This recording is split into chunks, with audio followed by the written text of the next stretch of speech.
अस्सलाम वालेकुम स्टूडेंट्स, आज की वीडियो में हम डिस्कस करेंगे फर्स्ट ईयर जोलॉजी का सेक्शन सी में, यानी कि जो लॉन्ग क्वेश्चंस आते हैं सिंध बोर्ड के लिहाज से। जो एनुअल एग्ज़ाम अभी इनका होने वाला है 2021 में, जिसकी डेट आ गई है, बहुत जल्द पेपर होने वाला है उनका। तो उनको कौन से लॉन्ग करने हैं वो हम 3 फेजेस में बात कर लेंगे, ठीक है। क्योंकि थोड़ा सा टाइम है तो हम प्रिपरेशन के लिहाज से बात कर लेंगे, क्या चीज़ आपने टाइम है तो आप प्रिपेयर कर लें, ठीक है। और दूसरा फिर जो उनमें से मैं आपको इंपॉर्टेंट बता दूंगी, और फिर मोस्ट इंपॉर्टेंट जिसकी आखिर में सारे बच्चों को तलाश होती है कि भाई हमें 1 से 2 सवाल बता दें इंपॉर्टेंट, हम बस वही करके चले जाएंगे। तो उस लिहाज से भी हम मोस्ट इंपॉर्टेंट सवालों को भी मार्क कर लेंगे, इंपॉर्टेंट को भी कर लेंगे, ठीक है। तो पहले तो आप देख लें कि लॉन्ग क्वेश्चंस आ किस तरह से हैं। जो मॉडल पेपर चेंज हुआ है, वैसे मैं ये बता भी चुकी हूँ एक वीडियो में, गाइड्स एंड टिप वाली वीडियो में चीज़ बता चुकी थी, जल्दी से ब्रीफ दोबारा कर देती हूँ, ठीक है। लॉन्ग क्वेश्चन थे, आपको टोटल 8 मार्क्स के थे, ठीक है। एक सवाल जो है 5 नंबर का था, एक 3 नंबर का था। आपको अटैम्प्ट एक ही सवाल करना था, ठीक है। एक सवाल अटैम्प्ट करना था किस तरह से कि उसका पार्ट ए था, पार्ट बी था,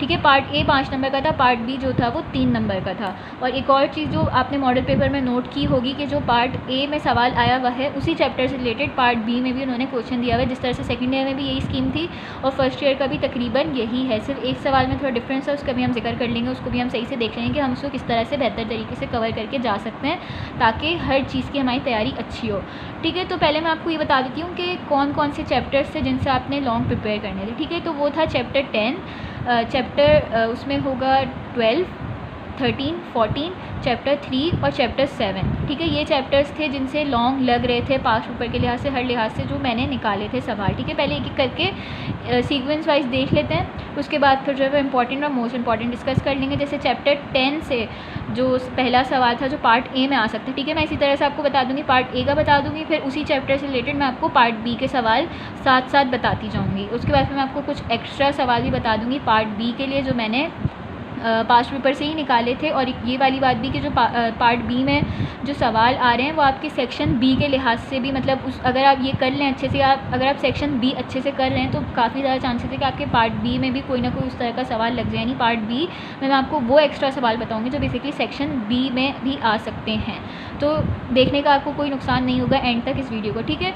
तो पहला चैप्टर 10 से बात करते हैं। पार्ट ए में आपके पास जो सबसे पहला सवाल है वो है फाइलम वाला। कोई 3 फाइलम है ये, जिनके फाइलम में आपको क्या लिखना होगा, सेलिएंट फीचर्स लिखने थे आपको, जो है वो उनकी क्लासिफिकेशन के कैरेक्टरिस्टिक्स, यानी जो उनकी क्लासेस होती हैं उनके कैरेक्टर्स और उनकी एग्जाम्पल वगैरह लिखनी थी। कौन से फाइलम थे, फाइलम मोलस्का, आर्थ्रोपोडा, एनालिडा, ठीक है। पार्ट ए में चैप्टर 10 से ये 3 फाइलम जो है वो आपने करने थे इस साल के लिए। उसके बाद पार्ट बी में हमारे पास आ जाता था कि कैरेक्टरिस्टिक्स बतानी थी क्लासेस की, कौन सी, ईप्स और मैमल्स, ठीक है। और इसके अलावा कैरेक्टरिस्टिक्स के साथ जो है वो आपने इनकी जो सब क्लासेस होती हैं और उसके नाम वगैरह बताने थे। और ये एक डेफिनेशन आई हुई थी, खैर इसको जब हम मोस्ट इंपॉर्टेंट में डिस्कस करते हैं कि इसका क्या करना था या क्या था, ठीक है। बाकी मैंने साथ साथ यहाँ पे ईयर्स मेंशन किए हुए हैं कि कौन सा किस ईयर में आया हुआ, तो आप वैसे भी देख सकते हैं। उसके बाद चैप्टर 12 में जो आपका एक लॉन्ग निकल रहा था वो था डिफाइन डाइजेशन और describe digestive system of man with its mechanism. ये पूरा जो एक important digestive system of man वाला सवाल है ये है आपका उसमें चैप्टर 12 में,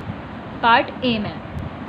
इसी तरह से जो है वो पार्ट बी में जो है वो आ सकती है आपकी लेबल डायग्राम डाइजेस्टिव सिस्टम की चैप्टर 12 से, ठीक है। उसके बाद चैप्टर 14 पे आ जाते हैं। ट्रांसपोर्ट वाले में 2 इंपॉर्टेंट लॉन्ग निकल रहे हैं, 2 लॉन्ग निकल रहे हैं तैयारी करने के लिए। एक तो स्ट्रक्चर और फंक्शन हो जाता है ह्यूमन हार्ट का, और एक कार्डियक साइकिल, ठीक है। यहाँ पे स्ट्रक्चर ही बताने हैं, फंक्शन ही बताने हैं, और कार्डियक साइकिल में सिर्फ सिस्टोल डायस्टोल वाली बातें बतानी है। हार्ट बीट वाला जो है वो अलग टॉपिक है, ठीक है। तो सारी बहुत ज़्यादा लिखने की ज़रूरत नहीं है, हार्ट आपको पता होना चाहिए कि आप काम क्या कर रहे हैं, कौन से सवाल में कितना पूछ रहे हैं उतना लिखें, बहुत ज़्यादा ना लिखें, बहुत कम ना लिखें, जितना पूछा एटलीस्ट उतना तो आप लिखें लॉन्ग के अंदर, ठीक है। ये पार्ट ए है। इसके अलावा पार्ट बी में इस ही चैप्टर से इम्यूनिटी, डिफाइन इम्यूनिटी और describe innate immunity. Innate immunity ज़्यादा पूछी हुई थी। इसके अलावा अडॉप्टिव इम्यूनिटी भी इन डिटेल, दोनों जो टाइप्स ऑफ इम्यूनिटी होती हैं वो जो है वो इसके लिए चैप्टर 14 में इंपॉर्टेंट थी या उसमें से आ सकती हैं। इसके अलावा पार्ट बी में जो है ह्यूमन हार्ट की इंटरनल स्ट्रक्चर वाली डायग्राम जो आपकी बुक में गिवन है वो, ठीक है। साथ साथ आप देख सकते हैं किस किस की डायग्राम भी करनी है। और इसके अलावा जो है वो 2 इंपॉर्टेंट डिफरेंसेस जो शॉर्ट में भी आती हैं और लॉन्ग में भी पार्ट बी में पूछ सकते हैं, वही वाली बात कि एक्टिव पैसिव इम्यूनिटी के डिफरेंस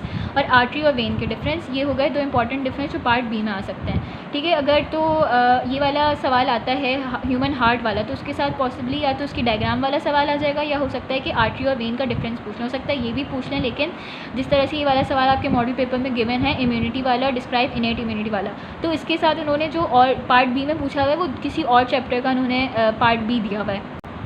तो अगर ये वाला लॉन्ग आ रहा है तो पॉसिबली इसके साथ जो है वो डिफरेंस पूछ लें, इसका एक्टिव और पैसिव इम्यूनिटी का डिफरेंस पूछ लें, हो सकता है ये भी आ जाए। बाकी ये है कि कोई ऐसी फिक्स नहीं है, बट मेरा अंदाज़ा है कि अगर ये वाला सवाल आ रहा है तो उससे मिलता जुलता ही पार्ट भी आएगा या इसी चैप्टर्स का ही कोई पार्ट आ सकता है, तो इसलिए मैंने ये भी बताया, ये भी बताया, ठीक है। उसके बाद चैप्टर 13 पे आ जाते हैं कि इसमें से एक सवाल निकला था रिस्पायरेशन की डेफिनेशन और रिस्पायरेटरी सिस्टम ऑफ मैन, यानी कि मैकेनिज्म ऑफ ब्रीदिंग वाला टॉपिक आपके रिड्यूस में कट है, वो आपने नहीं करना है। उसके आगे जो डिसऑर्डर्स वाला है वो भी नहीं करना है, सिर्फ और सिर्फ ऑर्गन यानी कि लंग्स तक एयर पैसेज वेज वाला बताएंगे, और लंग का जो पूरा डिस्क्रिप्शन है ये आ जाता है organs of respiratory system of man वाला पार्ट ए में। इसी की लेबल डायग्राम आ सकती है पार्ट बी के अंदर। इसके अलावा एक और सवाल आ सकता है कंप्लीट इनकम्प्लीट वेंटिलेशन, ये आपका टॉपिक इंक्लूडेड है रिड्यूस सिलेबस में, तो ये भी आ सकता है पार्ट बी में। ये तो थे वो मेजर चैप्टर्स। हम माइनर की बात करें थे जो जिससे एक दो लॉन्ग कहीं पास्ट पेपर में लगा है। चैप्टर 3 एंजाइम वाला कि व्हाट आर एंजाइम, एंजाइम की डेफिनेशन और फैक्टर्स इफेक्टिंग देयर एक्टिविटी, ये आपके रिड्यूस सिलेबस में इंक्लूडेड है। एक और भी टॉपिक कैरेक्टरिस्टिक्स ऑफ एंजाइम, वो भी आपके रिड्यूस सिलेबस में इंक्लूडेड है। उसके अलावा सारे टॉपिक्स जो भी टॉपिक्स बच जाते हैं एंजाइम चैप्टर से वो आपके रिड्यूस हुए हुए हैं। तो जो भी उसमें सिर्फ 2 ही टॉपिक्स रह जाते हैं वो दोनों लॉन्ग के लिए भी इंपॉर्टेंट है और उसमें से शॉर्ट भी बन सकते हैं, ठीक है। इसी तरह से उसी का जो कैरेक्टरिस्टिक्स ऑफ एंजाइम उसी के टॉपिक के अंदर आता है mode of action of enzyme था शायद, जिसमें की लॉग थ्योरी पास्ट पेपर में कहीं आई हुई थी, इसलिए मैंने यहाँ पे बता दी, जो पार्ट बी में आपसे पूछ सकते हैं अगर इस तरह का लॉन्ग आ रहा है, ठीक है। इसी तरह से चैप्टर 7 में एक था कि प्रोटोजोआ की कैरेक्टरिस्टिक्स और जो उसकी क्लासिफिकेशन होती है उसकी क्लासेस की करेक्टर्स लिखने थे, जो कि आपके रिड्यूस सिलेबस में इंक्लूडेड है। इसमें से एक लॉन्ग एक दफ़ा आया हुआ है कहीं ईयर में, तो मैंने ये लिख दिया, अगर किसी ने याद किया हुआ है तो रिवाइज़ कर लेना, बाकी इतने मसले की बात नहीं है। उसके बाद एक्स्ट्रास की बात कर लेते हैं जल्दी से कि जो पार्ट बी के लिए मजीद एक्स्ट्रा सवाल हो सकते थे वो चैप्टर 10 में वो आपसे या तो करेक्टर्स ऑफ कॉर्डेट्स पूछ सकते हैं, क्लास रेप्टाइल की करेक्टरिस्टिक्स पूछ सकते हैं, क्लास एम्फीबिया करेक्टरिस्टिक्स पूछ सकते हैं पार्ट बी में, हो सकता है क्योंकि ये दोनों सवाल थोड़े छोटे हैं तो इसके इंक्लूडेड जितने भी सब टॉपिक्स हैं उनको भी एक दफ़ा देख लीजिएगा। हो सकता है पार्ट बी को थोड़ा उसका वॉल्यूम बनाने के लिए कुछ और चीज़ें भी इसके अंदर ऐड हो जाए। बाकी मैंने आपको ऐसी मोटा मोटा बता दिया कि इस तरह से ये चीज़ें आप कर लेनी है। ये पास्ट पेपर में सेक्शन बी में आया हुआ भी है, तो ये वैसे ही आपको करना है। चैप्टर 12 में जो है वो प्लाक की डेफिनेशन और डेंटल डिजीज़ के नोट्स, क्योंकि जब डाइजेस्टिव सिस्टम का आप लॉन्ग करेंगे तो उसके अंदर आपने ओरल कैविटी बहुत डिटेल में नहीं बतानी थी, उसके अंदर सारी डिटेल थी प्लाक और डेंटल डिजीज़, तो हो सकता है कि वो उसके अंदर क्योंकि बहुत डिटेल में नहीं बतानी, मैकेनिज्म ज़्यादा डिटेल में बताना है, तो इसलिए ये चीज़ पार्ट बी में भी आ सकती है। इसके अलावा होलोजोइक न्यूट्रिशन और उसकी प्रोसेसेस भी पार्ट बी में पूछ सकते हैं, डाइजेशन इंजेक्शन वगैरह की डेफिनेशन करके पार्ट बी 3 नंबर का आराम से बन सकता है, ठीक है। इसके अलावा चैप्टर 14 से वो आपसे लिम्फेटिक्स और फंक्शन ऑफ लिम्फेटिक्स पूछ सकते हैं, पार्ट बी सेक्शन बी में सवाल आता है, शॉर्ट में आता है, तो उस वजह से पार्ट बी में भी आ सकता है। इसके अलावा वही वाली बात जो मैंने पीछे बताई थी, कार्डियक साइकिल में क्योंकि हार्ट साउंड्स नहीं लिखनी होती तो ये पार्ट बी में अलग से भी आ सकती है, क्योंकि ये सवाल आया हुआ था शॉर्ट में लब डब के नोट लिखना था, लब डब पे नोट लिखना था, ठीक है। अब हम बात कर लेते हैं इंपॉर्टेंट की। अगर हम वापस से आ जाएँ स्टार्ट से चैप्टर 10 से, ये वाला सवाल इंपॉर्टेंट है, ठीक है। जो इंपॉर्टेंट था मैंने वही लिखा था, पार्ट बी में यही वाला इंपॉर्टेंट हो जाता है। और हाँ, ये वाली बात कि 2018 के जो सवाल आए हुए हैं वो आपके लिए इंपॉर्टेंट है। 2018 के सवाल, 2019 के सवाल और इस तरह से 16, 14, 12 इस तरह करके जो है वो ये वाली जो सीक्वेंस है आपकी पास्ट पेपर की वो इंपॉर्टेंट है। इसी तरह से जो है वो उसमें ये पूरा सवाल है, ठीक है। एमनियोट्स की डेफिनेशन 2018 में कहीं पूछी हुई थी along with the characteristics of eaves, तो फिर इसलिए मैंने ये वाली चीज़ लिख दी कि छोटी सी चीज़ थी सवाल में आ जाती है, अगर छोटी सी चीज़ नहीं आ रही होती तो सवाल रह जाता है, ठीक है। इसी तरह से चैप्टर 12 से ये इंपॉर्टेंट है।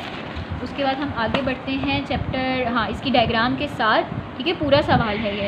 उसके बाद 14 से ये structure and function of human heart, immunity वाला, ये वाला और ये वाला, ठीक है, और ये मतलब इसकी डायग्राम, ठीक है। ये वो सवाल थे जिनकी तैयारी है, जिन्होंने याद किए हुए थे वो उनको रिवाइज़ करके चले जाएंगे पेपर से पहले के सारे सवाल जो मैंने आपको बताए हैं और मैं आपको मार्क करवा दिए हैं इस तरह से।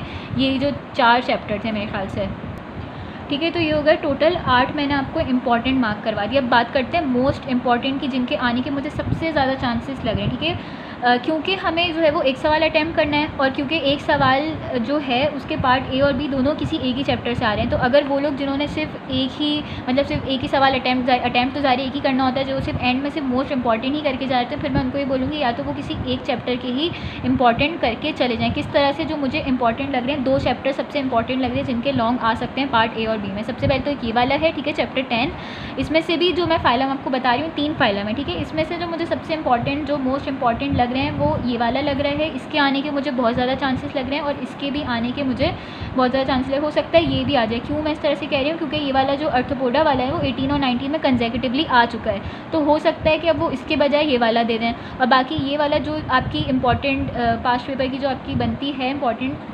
सीक्वेंस, ये बिल्कुल उस हिसाब से चल रहा है। 18 में आया था, 19 में नहीं आया था, तो अभी 21 में बहुत चांसेस हैं कि मोलस्का वाला पूरा ये जो पूरा सवाल है सेलिएंट फीचर्स की क्लास और उसकी जो एग्जांपल्स हैं वो वाला पूरा सवाल मोलस्का यानी पूरा फाइलम मोलस्का ये आपने लाजमी करके जाना है, ये लाजमी करके जाना है, ये भी लाजमी करके जाना है। कोशिश करें ये दोनों लाजमी करके जाएं, ये भी कर ही लीजिएगा। मतलब बेसिकली तीनों ही फाइलम, और इसमें भी जो सबसे इंपॉर्टेंट्स मैं आपको बता रही हूँ इंपॉर्टेंट बता रही हूँ वो मोलस्का मुझे लगता है सबसे इंपॉर्टेंट। ठीक है, तो जब ये वाला सवाल अटैम्प्ट करेंगे तो पार्ट बी भी अगर आपने किया होगा तभी आप पार्ट ए अटैम्प्ट कर पाएंगे।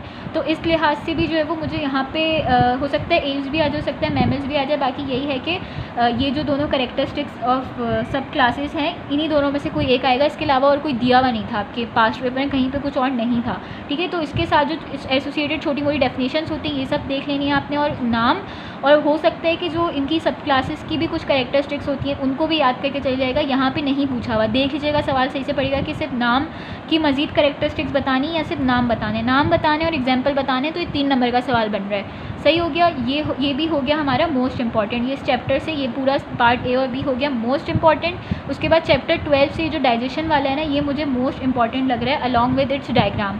ठीक है, ये वाला सवाल मुझे लगता है कि लाजमी पेपर में मौजूद हो, कोई एक तो लाजमी पेपर में मौजूद होगा। तो जिन्होंने जो है वो सिर्फ कोई एक ही करना है तो मैं ये कहूँगी या तो वो इस चैप्टर का कर लें बिल्कुल एंड में मोस्ट इंपॉर्टेंट की जो देख रहे हैं, जो इसलिए वीडियो देख रहे हैं उनको मैं कहूँगी या तो इस चैप्टर का कर लो या इस चैप्टर का कर लो। बाकी बेहतर ही होता है कि सेफ साइड पर हो, एटलीस्ट 2 चैप्टर के तो लॉन्ग करके ही जाओ। जब मेडिकल लिया है तो इतना तो कर ही लो, लेकिन फिर भी जिनके पास टाइम नहीं है तो फिर उनको मैंने ये 2 मोस्ट इंपॉर्टेंट लॉन्ग बता दिया है। ठीक है, इसकी डायग्राम जो आगे पार्ट बी में ये वाला, ठीक है, ये हो जाते हैं 2 मोस्ट इंपॉर्टेंट। इसके अलावा लेस इंपॉर्टेंट कह लें, वैसे मैं इंपॉर्टेंट में तो आपको बता चुकी हूँ। बाकी अगर किसी के पास टाइम बचता है तो वो चैप्टर 14 से ये हार्ट वाला टॉपिक कार्डियक साइकिल जो है वो कर ले और हार्ट की डायग्राम वाली चीज़ कर ले। ठीक है, बाकी मर्ज़ी है कि ये मैंने आपको बता दी। टोटल 4 हो गए ये सवाल मोस्ट इंपॉर्टेंट। उसमें से भी मैं सबसे ज़्यादा जिन पे आपको वो करा रही हूँ फोकस दिलवा रही हूँ वो डाइजेस्टिव सिस्टम वाला सवाल है। ठीक है, हार्ट वाला ये देख लीजिएगा, इसको भी मैंने बोला है करने के लिए। ठीक है, structure function of human heart और उसकी लेबल डायग्राम वाला ही मैं आपको मोस्ट इंपॉर्टेंट में बता रही हूँ।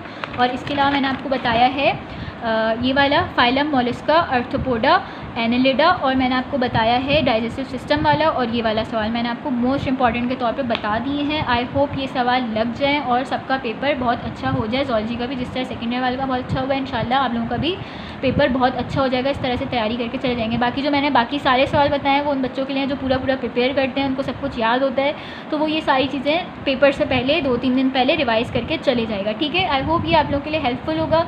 कोई मसला हो तो कमेंट करके पूछ सकते हैं। चैनल को सब्सक्राइब नहीं किया है तो सब्सक्राइब कर दें, बेल आइकन दबा दें, वीडियो को फ्रेंड्स के साथ शेयर करें ताकि सबको फ़ायदा हो। ठीक है, थैंक यू।